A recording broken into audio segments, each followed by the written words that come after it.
I think we need to break down once more the situation in Syria. Because it's like every other time I refresh this page, new stuff's getting captured, new villages, new towns. And as you can see, from the tiny rebel-held territory over here, which has 3 to 4 million people in Idlib, largely controlled by Hayat al-Sham, which used to be Jabhat al-Nusra, which was an ISI affiliate, then an Al-Qaeda affiliate, before it got a breaking off, and now it's got its own thing. They have expanded through a massive offensive, taking back the city of Aleppo, which was the site of a massive 4-year-long war, very brutal war, and it's wild to think that it was taken back in only 3 to 4 days. What took 4 years of blood, sweat, and tears for the regime to take was taken back from them in 4 days in a lightning-fast offensive. And it's hard to really still process if it was a lightning-fast offensive due to Julani, the leader of HTS, Hayat al-Sham, who used to be in Al-Qaeda fighting the Americans in Iraq, who then went on to join, ISIS, which would become, ISIS, and then go to Syria to fight on his behalf, fight on the group's behalf, before eventually breaking off. This dude's been kicking around and surviving from American prison cells, from refugee status in the Golan Heights for decades. He's been able to survive. And so it is possible that dude, through actually engaging in some level of governance with the Syrian National Salvation Council, I forget. There's like multiple opposing Syrian opposition governments, and theirs is like the Syrian Salvation Government. But by actually governing instead of just jihading, slightly moderating their image, even if it's not like, hey guys, we're no longer Islamists who believe this about women and this about homosexuals and about, the importance of the Mujahideen jihad against the whatever, that.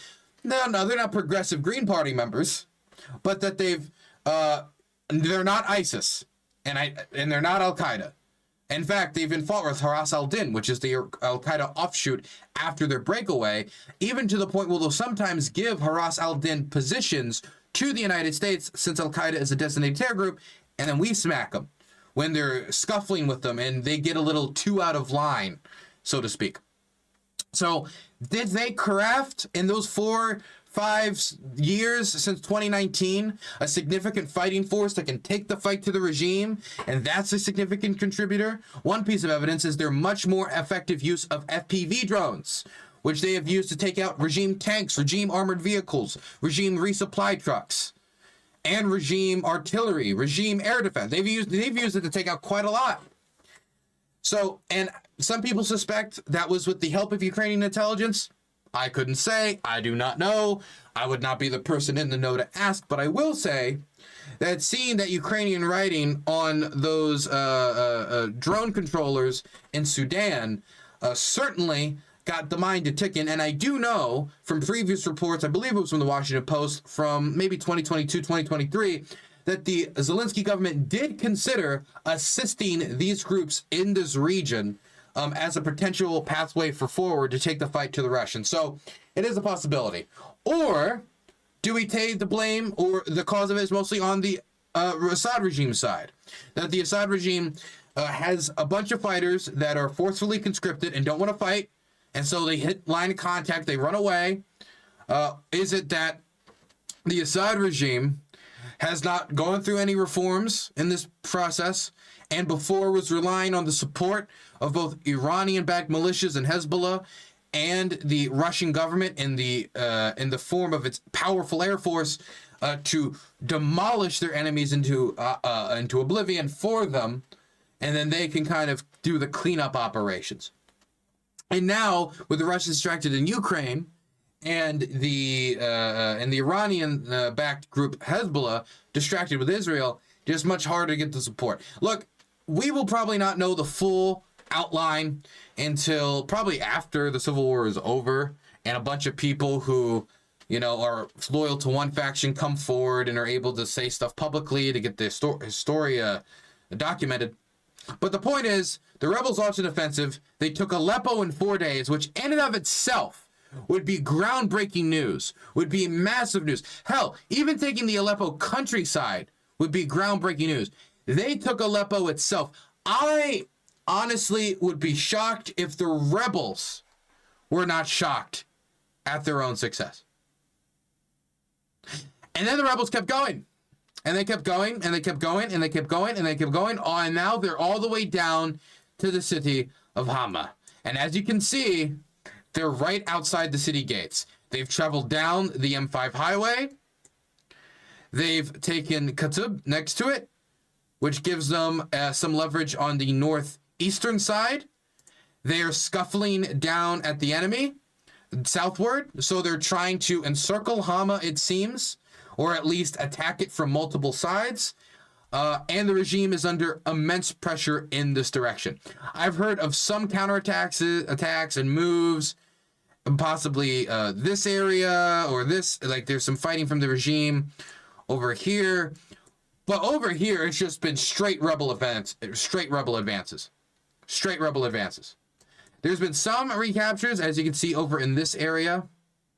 They've been able to capture a few villages, but as they capture a few villages back here, the rebels capture a few villages over here, and the rebels continue to push south towards Hama. And Hama is a big urban center.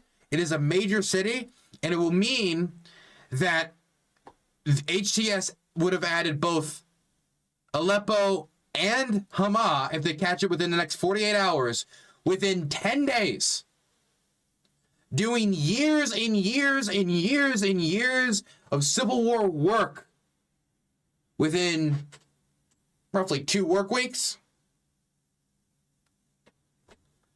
Again, like this is, there's no precedent for this fast of a breakdown in this war outside of the initial stages where cities were falling here, there, and everywhere to the revolution. There is no real equivalent. Maybe you could talk about the Turkish invasion of Afrin. Maybe you could talk about the Turkish invasion up here. But I wouldn't even compare that. I honestly wouldn't even compare that.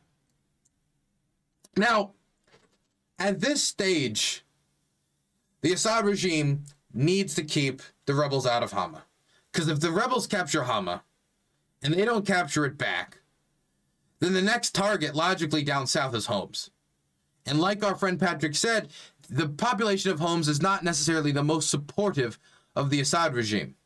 And Homs will be the Assad regime's last land pathway to both this governorate and this governorate, which has the Tartus naval base, used by the Russians in order to have access to Mediterranean.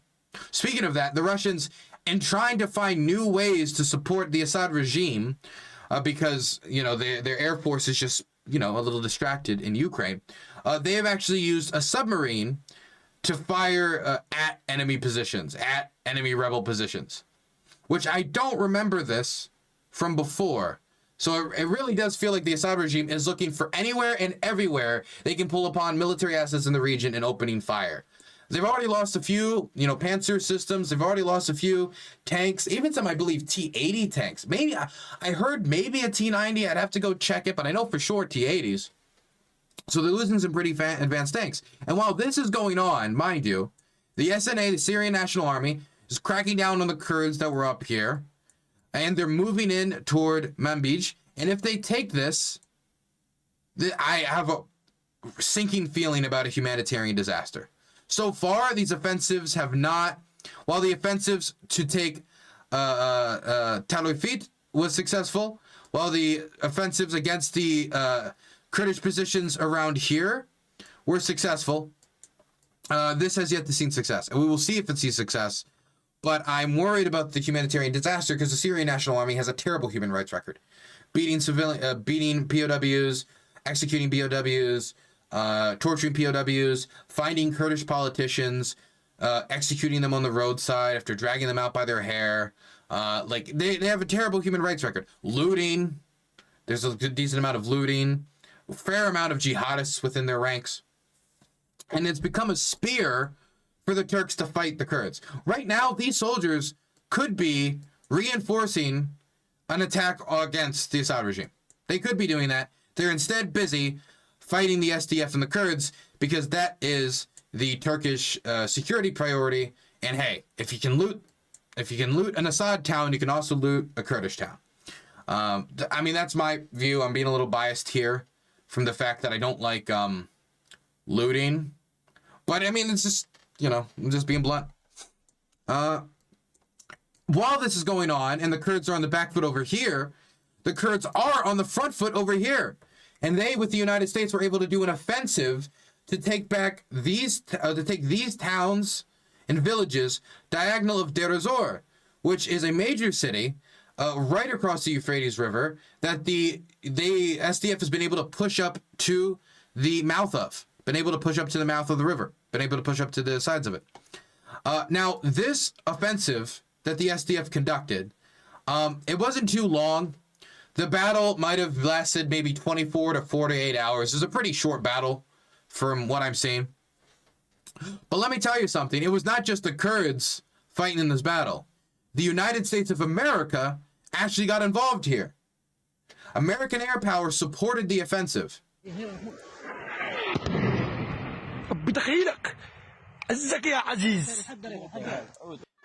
Here's a more American example that's clear to see. It's American. A Warhog. A-10 Warhog.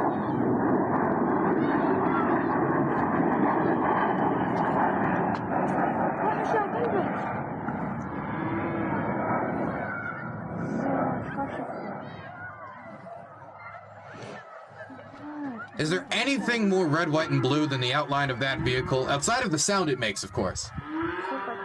There it is. Anyway, point is, if you look at every front of the war right now, it really does look like Syria is just about on fire. We went from, oh, hey, look, there's an offensive out of Idlib into the Aleppo region. I wonder what will happen. 1 week later, Aleppo's fallen, Hamas on the brink of falling.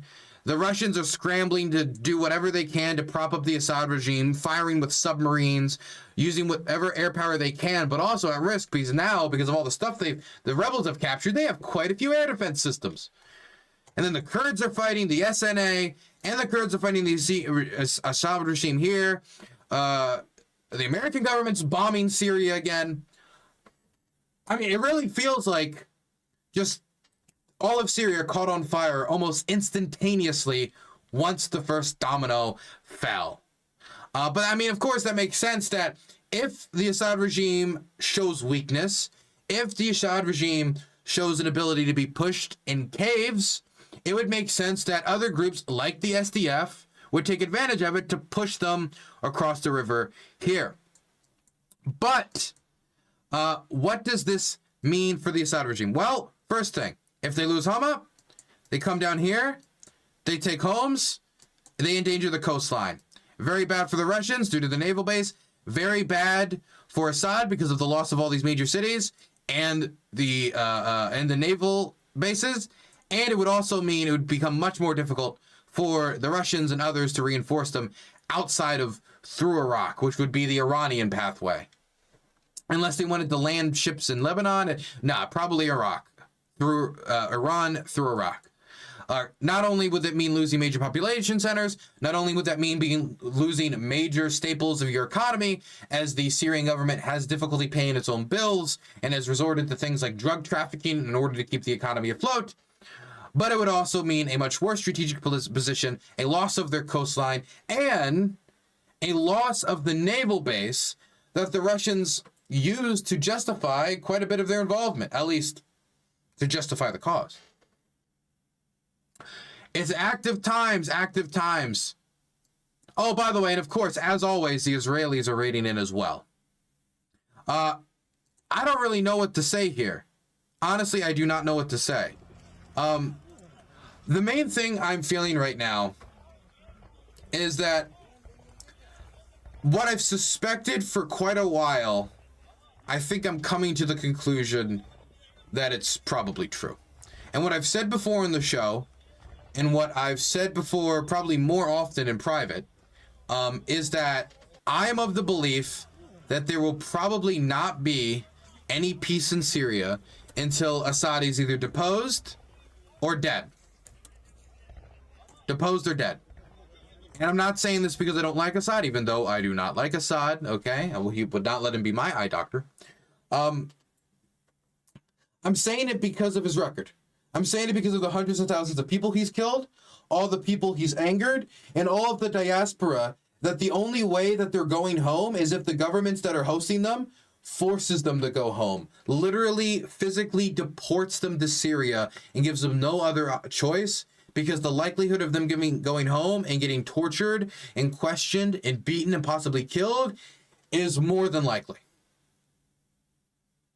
And so you've got this huge diaspora of Syrians that are out of the country, that are not going to return while the ruling party's there because of, you know, their either their hate for the ruling party and what they did to the country, or the fact that they think they'll get tortured, killed, or otherwise if they come back, right?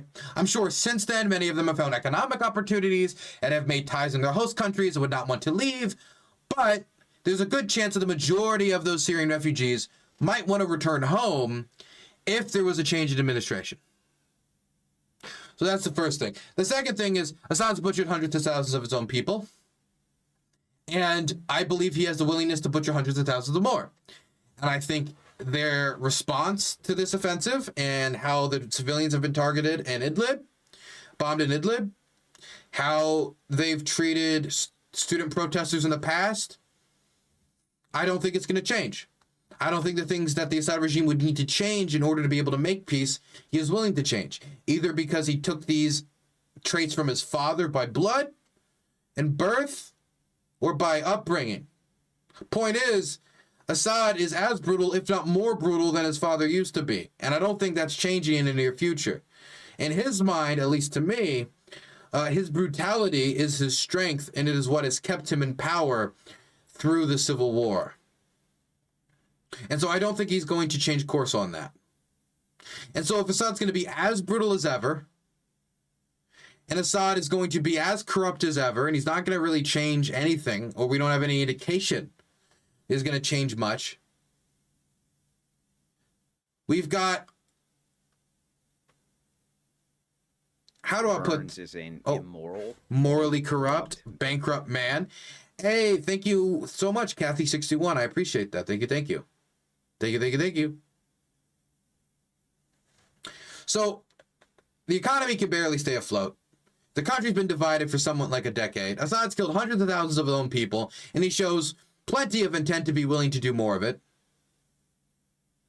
He's never showed himself to be a particularly effective administrator. And he's not someone who seems to be willing to make compromise, either to avoid this whole war in the first place, or to bring about peace, to make the war no longer necessary.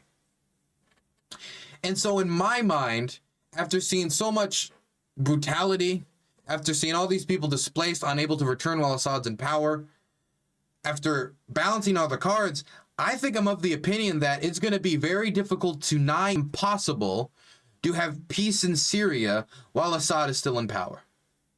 Because Assad is uncompromising, the diaspora will not return home, and as long as he's willing to keep killing, I think the Syrian people are willing to keep resisting.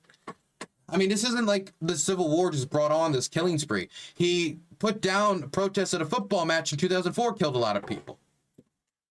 The whole reason this war started was because of the torturing of young boys that put a protest graffiti against his regime, including the reported castration of one during the Arab Spring. And so my question is, like, if these conditions that Assad kept the country under could lead to civil war, why couldn't it lead to civil war again if nothing changes and he's shown no ability to change, reform, or move his country or himself, his own personal mentality, in a better direction? And so, yeah, I think I am of the opinion that there will be no peace in Syria, or even the possibility of peace in Syria, until Assad's regime is no longer in power. I'm not adding any prescriptive, like, attachments to that, so that therefore we must invade and depose Assad. I'm just saying And he's shown a bad way running the country. It was under his rule. It led to this. He's had more than a decade to clean it up, and he hasn't been able to. Still corrupt as ever, engaging in a drug trade to prop up his economy. I think that something's going to happen to the Assad regime. Whether that means Assad dies and then the Assad regime and this new person comes into power and they say, okay, look, I'm Bahir, or I'm one of Assad's sons, and I don't want to do this anymore. We don't think we're on their winning side here. Whether that is Bashar, getting arrested or fleeing the country once his capital is marched upon, I think that's the case. I think that that Assad needs to be gone for any peace to be possible. Gone as in no longer in power. So if he's overseas but still real, no, he has to be out of power. At least in my mind. At least in my mind. So if that's the case, and Assad has to be out of power for peace to be possible, where does that leave us? Well, that leaves us with the SNA, the SDF, and HTS. HTS being a former ISIS affiliate and Al-Qaeda affiliate, now trying to quote-unquote reform its way with this new wave of radical Islamism, which is, I don't know if it's PR or not. I know they certainly want to play PR games because I know their leader was on doing that PBS interview and documentary in 2021. But point is, we got a former ISIS and Al-Qaeda affiliate saying that I've totally changed on one side. You've got the SNA, the Syrian National Army, basically a large-scale extension of Turkish power, which is made up of a lot of former fighters, including jihadists, that have a very, very terrible human rights record, plus the Syrian Arab Army, which holds the gold championship in basically every war crime category ever since the war crime Olympics have started to be held. And so, a lot of bad options. Some options worse than others, but a lot of bad options. And sometimes when you're in a situation like this, all you have is bad options. I know my friend was talking about maybe a compromise between two factions. For example, HTS and the Kurds, for some type of regional autonomy or something like that. I don't know. Maybe it'll be possible. The Assad regime so far has been unrelenting and unwilling to accept those conditions. I don't know. A Kurd is a Kurd. Oh my. Trex1983 got a tier 2 subscription. Thank you so much for the tier 2 sub. I appreciate that. Thank you, thank you, thank you, thank you. Thank you, thank you, thank you, thank you. Now, I don't know how much I should drag on the fact that Hama might be captured. And that in of itself is baffling to me. It's baffling. That in of itself should be its own story, but it's just become an extension of the Aleppo story due to the shocking capture of Aleppo. But I do want to cover a little bit more. And that is Russia. So Russia's UN representative, as this is all going down, walks up to the mic at the United Nations. And not just the United Nations Security Council, the big boys table. And they blamed Ukraine for the Syrian rebel offensive.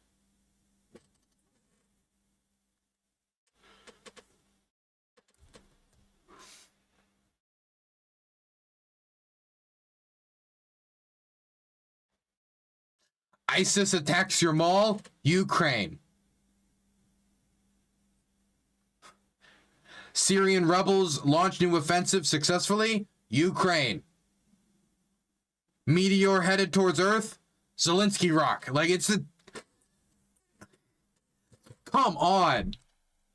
Do they even try? Look, I was open about the fact that Ukrainian intelligence, there's a decent chance that they provided the rebels with some type of drone advice or expertise. I doubt drone supplies, maybe some, but I doubt a ton. I find it hard to believe. That Ukraine was the moving force behind this offensive. I can imagine that they might be willing to help with some Drone tech, I might be willing to imagine they may be willing to help with some intelligence if they happen upon it. But the idea that Ukraine, no, it's this continuing discredit of the Syrian people and their ability to resist. Oh no, it's always the Uyghur fighters. Oh no, it's the Turkmenistani jihadists. No, the majority are Syrians. There are foreign fighters, but the majority are Syrians. You're dealing with the repercussions of Syria. Ukraine is a little preoccupied at the moment to be launching offensives for the rebels. But people took it up. Look at this. Look at this. This is the map that was done by pro-Assad Twitter. It shows Turkish and Ukrainian forces embedded with Aleppo and, well, now Aleppo's, but Idlib's jihadists marching towards Hama.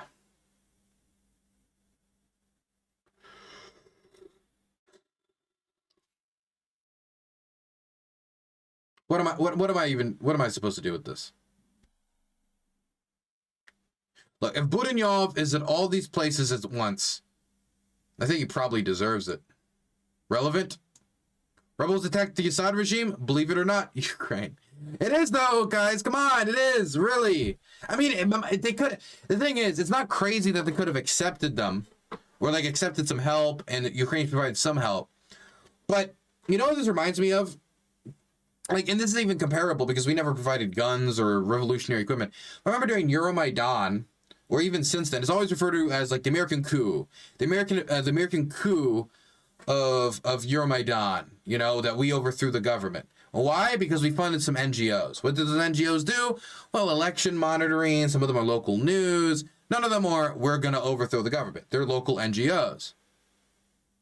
And so when examining the war or examining the Euromaidan, it's primarily led when discussed as, no, it's not anti-corruption protests, it's not protests against Russian coercion on the border and the blockade of trade, it's not protests about their own sovereignty and about Yanukovych sticking up to his commitments that he made on the 2012 campaign trail. No. It's not about any of that. No. It's about America meddling. And so by doing this, not only do you find something that fits your prescribed moral framework and political views, not only do you get that, the point was, like, there's always this discrediting of the local forces, that it has to be something that fits into your pre-conscribed worldview. Not only do you get something by just saying, oh, it was the foreigners that did this, oh, the Americans overthrew the Ukrainian government, oh, it was the Ukrainians that did the fucking, the offensive. You know, it's crazy that the Ukrainians can break the Aleppo stalemate, but they also can't overthrow their own government, which has murdered over 100 of it, whatever. Not only do you have something that fits in your pre-conscribed worldview where you can just blame every war on your geopolitical opponent, but you also get to simplify it and not have to take into the complex domestic concerns or domestic issues that often play into these wars breaking out in the first place. Like, for example, domestic repression tactics. Now, I don't want to stop on the Russians talking about Syria here, because I got something to show you guys. Strelkov. This is Igor Girkin. He is the former defense minister for the Donetsk People's Republic, a former FSB agent, and basically pro-Russian warlord that fought in the Donetsk region during the early stages of the war, and also took part in the annexation of Crimea, saying of the time that he held Crimean politicians at gunpoint and made them vote for accession into the Russian Federation. Now, that guy was arrested about a year, maybe a year and a half ago, because while Igor Girkin is a hardcore loyalist to Russia, he's actually loyal in his own weird, twisted way to Russia, and not necessarily Grandpa, as he referred to him, or, as we know him, Vladimir Putin. And so when his criticisms of Vladimir Putin maybe swing a little too close to the moon, a little too close to the sun, and this was right after the Wagner coup, Putin wasn't putting up with it. His ass got put in a cell, where he reportedly got beat up by Ukrainian POWs, which is funny. Anyway, he wrote a message about what's going on in Syria from a prison cell, and he doesn't believe apparently Syria was worth it at all. Listen to this. Back in 2015, when the operation in Syria began, oh, it was 2015. I thought it was 2013. Okay. I said and wrote that starting a war over 3 seas without the ability to deliver supplies, reinforcements, and everything needed in case of Turkey's negative stance was a gamble. It was a double gamble because we, having started the special military operation, must resolve the issue with Ukraine, and now we are forced to fight on 2 fronts. This is exactly what was anticipated, and unfortunately what I predicted. Now, our enemies, of course, have decided to take advantage of our weakness. At the moment, when we are occupied on the Ukrainian front, we are overstraining our efforts, and our Iranian allies have been struck by Israel and have begun to stir up the Syrian front again. Unfortunately, there's no good forecast for that, as we cannot weaken our Ukrainian front for the sake of Syria. The Turks will support their proxies, that is, the units of the so-called Free Syrian Army, to a sufficient extent to help them achieve significant success. Unfortunately, I don't know the full extent of these successes. I don't have detailed information. Nevertheless, from the rumors I hear, I can judge, let's say, that the main local contingent has low resilience. However, since our contingent is still there and participating in combat, the defeat of the Syrian side will also be our defeat. Let me say that again. Unfortunately, since our contingent is still there and participating in combat, the defeat of the Syrian side will also be our defeat, Russia's defeat. We can't count on victory, at least not a serious one, because the Turks won't allow it, and we won't be able to stop them. We will follow the developments. In any case, the fact that we have to fight on 2 fronts is a result of the highest stupidity and incompetence shown by our military and political leadership back in 2015, and is still ongoing today. Igor Strelkov.